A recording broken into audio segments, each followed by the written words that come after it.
રહ્યા છો ગુજરાતની એક એવી ચેનલ કે જે તમારા શહેરના પળે પળના સમાચારો તમારા સુધી પહોંચાડે છે। સ્વાગત છે આપનું A1 અભિક્રાઇમ ન્યૂઝમાં। હું છું એન્કર અર્પિતા પટેલ।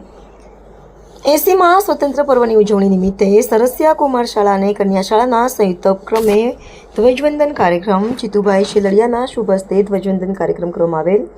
80માં સ્વતંત્રતા દિવસની ઉજવણી સમગ્ર ભારત દેશમાં થઈ રહેલ છે, ત્યારે ધારી તાલુકાના સરસિયા ગામ ખાતે આવેલ કુમાર શાળા અને કન્યા શાળાના સંયુક્ત ઉપક્રમે આજરોજ આન બાન અને શાન સાથે ધ્વજવંદન કાર્યક્રમ રાખવામાં આવેલ, જેમાં મોટી સંખ્યામાં સરસિયા ગામના શહેરીજનો, પ્રતિષ્ઠિત નાગરિકો તેમજ આગેવાનો અને દાતાઓની સાથોસાથ વાલીઓએ મોટી સંખ્યામાં હાજરી આપીને સમગ્ર કાર્યક્રમને માણેલો હતો। 15મી ઓગસ્ટ નિમિત્તે આન બાન અને શાન સાથે ધ્વજવંદન કાર્યક્રમ રાખવામાં આવ્યો હતો, જેમાં કુમાર શાળા તેમજ કન્યા શાળામાં અભ્યાસ કરતા બાળકોએ અલગ અલગ કૃતિઓ રજૂ કરીને ગામના આગેવાનો વાલીઓને મંત્રમુગ્ધ કરી દીધા હતા। દાતાશ્રીઓ તરફથી આ બાળકોને પ્રોત્સાહન ઇનામો પણ આપવામાં આવ્યા હતા। સાથે જ ગામના પ્રતિષ્ઠિત આગેવાન જીતુભાઈ શેલડિયા કે જેઓ પોતાના બિઝનેસ અને કામકાજ અર્થે વર્ષોથી સુરત સ્થાયી થયેલા છે, પરંતુ પોતાના માદરે વતન સરસિયા ગામ ખાતે 15મી ઓગસ્ટનું આન બાન અને શાન સાથે જે આયોજન થઈ રહેલું છે એની અંદર ઉપસ્થિત પણ રહ્યા હતા।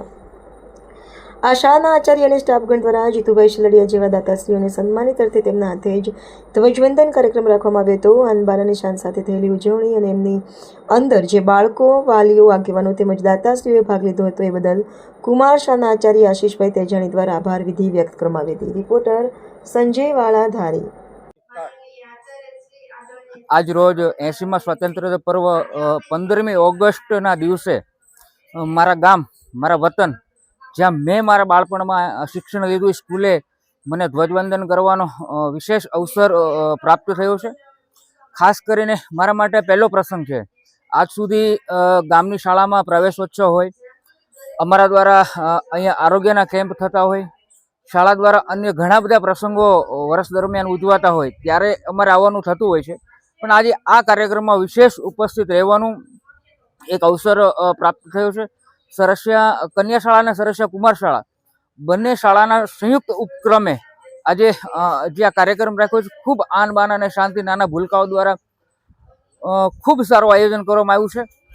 વિશેષ ગ્રામજનોને અને દરેક બાળકોને, શિક્ષકગણને આજના પાવન દિવસની ખૂબ શુભકામનાઓ।